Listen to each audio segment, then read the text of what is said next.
ओम साई राम। मेरे अंदर साईं और आपके अंदर साईं को भी प्रणाम। मैं सब साईं भक्तों से ये कहना चाहती हूँ कि आप अपनी ज़िंदगी में परेशान मत हुआ करें।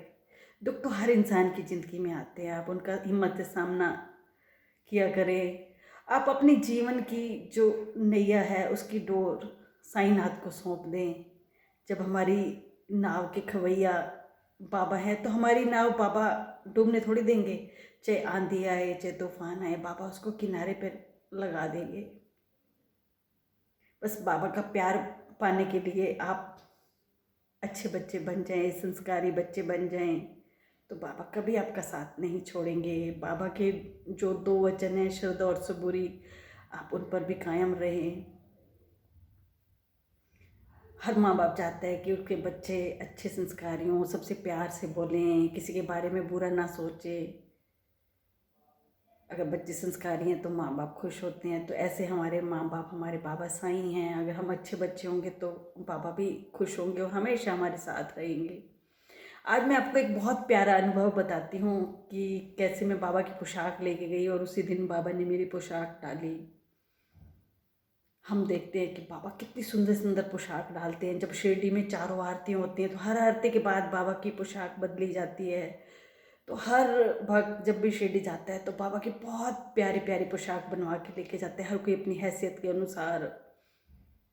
बाबा की ड्रेसेस बहुत सुंदर सुंदर आती हैं, क्योंकि पैसे वाले जो बाबा के भक्त हैं वो बहुत सुंदर सुंदर ड्रेसेस बनवा के आते हैं।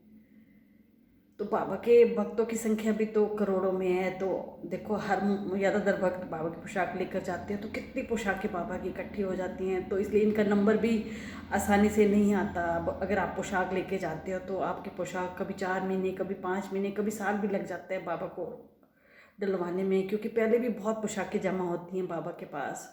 हम जो पोशाक लेके जाते हैं वो हम समाधि मंदिर में ले जाके पंडित जी को देते हैं, और पंडित जी उस पोशाक को बाबा की समाधि पे स्पर्श करवा के हमें दे देते हैं।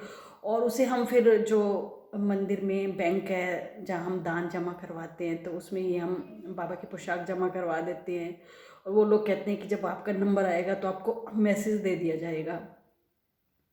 तो मैं बाबा की पोशाक लेकर तो जाती थी, पर वो पोशाक कभी लोई के रूप में, कभी कुर्ते पजामे के रूप में लेकर जाती थी, और फिर वे मैं बाबा की समाधि से स्पर्श करवा के किसी ज़रूरतमंद को दे देती थी। मुझे लगता था कि बाबा इससे ज़्यादा खुश होंगे। तो मेरे साथ की एक संगत हैं किरण जी, वो हमेशा बहुत सुंदर बाबा की ना महंगी महंगी ड्रेस बनवा कर लेके जाती। तो एक बार मेरा दिल आया कि मैं भी ऐसी ड्रेस बनवा कर ले जाऊँ। शायद बाबा ने मन में भाव डाला। तो मैं भी बहुत ज़्यादा महंगी तो नहीं, एक मीडियम बाबा की मैंने फिरोजी कलर की ड्रेस बनवाई, बड़े प्यार से लेकर गई। हम बुधवार को शिरडी पहुँचे तो वीरवार को सुबह 10 सवा 10 बजे के करीब मैंने वो पंडित जी को ड्रेस दी। पंडित जी ने वो ड्रेस बाबा की समाधि से स्पर्श करवा के मुझे वापस दे दी, और फिर मैंने उसको जाके बैंक में जमा करवा दिया। तो बैंक वालों ने कहा कि जब आपका नंबर आएगा तो आपको मैसेज दे दिया जाएगा, और मुझे पता था कि नंबर बहुत लेट आएगा। मैंने कहा जब बाबा ने डालनी होगी बाबा डाल लेंगे। और फिर हम आ गए नीम के पेड़ के नीचे।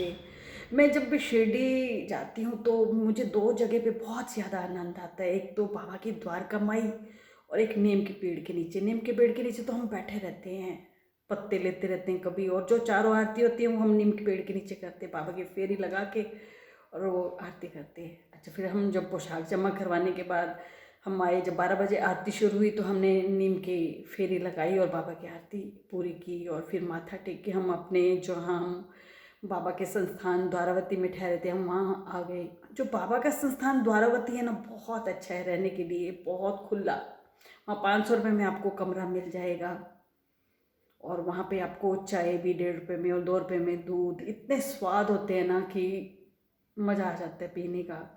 हमारी संगत तो द्वारवती के अलावा तो कहीं रहती नहीं, हम 2 महीने पहले ही उनकी ऑनलाइन बुकिंग करवा लेते हैं। तो हम अपने संस्थान में आ गए, हम लोगों ने चाय ली, और हॉल था, हॉल में संस्थान के नीचे हॉल है, वहाँ बैठ गए। और जो हॉल में बाबा का जो टीवी लगा हुआ है उसमें बाबा के मंदिर के सारे प्रोग्राम आते रहते हैं। तो हमने ये देखा कि आरती के बाद जो बाबा ने पोशाक डाली हुई थी, तो मेरे साथ की संगत बोली कि मीना जी देखो, जो हम जमा करवा के हैं ये तो वही पोशाक है। मैंने कहा नहीं, कभी ऐसा हो सकता है कि इतनी जल्दी बाबा पोशाक, पता नहीं कितने सालों में नंबर आता है। और जब ध्यान से देखा तो वही पोशाक थी जो हम जमा करवा के आए थे। आप सोच सकते हो कितनी खुशी हुई होगी जिस पोशाक को यही सोचा था कि कई सालों में नंबर आएगा और बाबा ने उसी समय डाल दी। ये पॉसिबल नहीं था, पर बाबा अगर जो चाहें तो वो तो पॉसिबल हो जाता है ना। तो बाबा चाहते थे कि मैं अपनी बेटी की ड्रेस डालूं, वो मैं आँखों से देखे और खुश होए। बाबा मुझे खुशी देना चाहते थे। ये बाबा का प्यार ही तो था। अगर हम बाबा से बहुत प्यार करते हैं तो बाबा भी तो हमसे प्यार करते हैं, तो बाबा इन्हीं चीज़ों से तो अपना प्यार दर्शाते हैं। बहुत आँखों में आंसू आए और बाबा को देखती रही कि क्या बाबा आप कितने सुंदर लग रहे हो। और फिर थोड़ी देर में फिर मंदिर गई, समाधि मंदिर, की बाबा को सामने देखो कैसे लग रहे हैं। और बहुत देर तक बाबा को देखती रही। आप मानोगे मैं हॉल में बैठी, बाबा ने जब तक शाम की धूप आरती में ड्रेस नहीं बदले तो मैं देखती रही। बहुत आनंद आया, बहुत मन को इतना सुकून मिला। जब बाबा हमसे प्यार करते हैं और बाबा हमें दर्शाते हैं तो वो चीज़ें हमें पता है कितना आनंद देती हैं। वो हमारे लिए जन्नत है, जन्नत। वो जो खुशी थी मेरे लिए जन्नत से भी बढ़कर थी। बाबा अपने भक्तों से बहुत प्यार करते हैं, उनके भाव को पहचानते हैं, कोई ना कोई संकेत देते हैं कि मैं भी तुम लोगों से प्यार करता हूँ। आप कई सारे भक्तों को अनुभव होते हैं बाबा के प्यार। सच में बाबा आपका बहुत शुक्रिया कि आपने अपनी इस बेटी को बहुत प्यार दिया।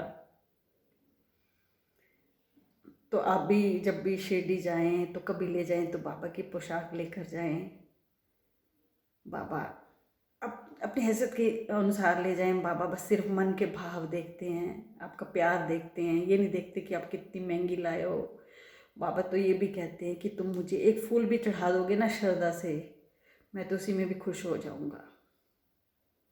अब बाबा के तो कैसे आप हम बाबा के बारे में जो पढ़ते हैं, बाबा के बारे में देखते हैं, तो बाबा तो खुद फटे पुराने कपड़े डालते थे, फटे हुए। पापा को तो किसी चीज़ में ना तो जिया का स्वाद था ना कोई कपड़ों का। बाबा तो अपनी मस्ती में रहते थे, भोजन भी कहाँ करते थे पापा। बस बाबा तो लोगों के दुख दर्द दूर करते रहते थे। हाँ, जब बाबा को द्वारका माई से मस्जिद से जब चावड़ी में पालकी में जब वीरवार को लेके जाते थे तब बाबा को एक बहुत सुंदर चोला डालते थे। तो बाबा खुशी खुशी, बाबा चाहते नहीं थे पर भक्तों की खुशी के लिए वो चोला डाल लेते थे। वो कहते थे कि मेरे भक्त जिस हाल में मुझे देखना चाहते हैं, खुश देखना चाहते हैं, तो मैं भक्तों की खुशी के लिए वो करने को तैयार हूँ। तो बस आज इतना ही। अगर आपको मेरा वीडियो अच्छा लगा है तो प्लीज़ आप सब्सक्राइब करें और कमेंट बॉक्स में ओम साईं राम जरूर लिखा करें। इससे हम लोगों को सपोर्ट मिलता है कि हमारा वीडियो आप लोगों को अच्छा लगा। बस बाबा से सच्चे मन से श्रद्धा से प्यार करते रहें तो बाबा हमेशा आपके साथ हैं। बस आज इतनी। ओम साईं राम।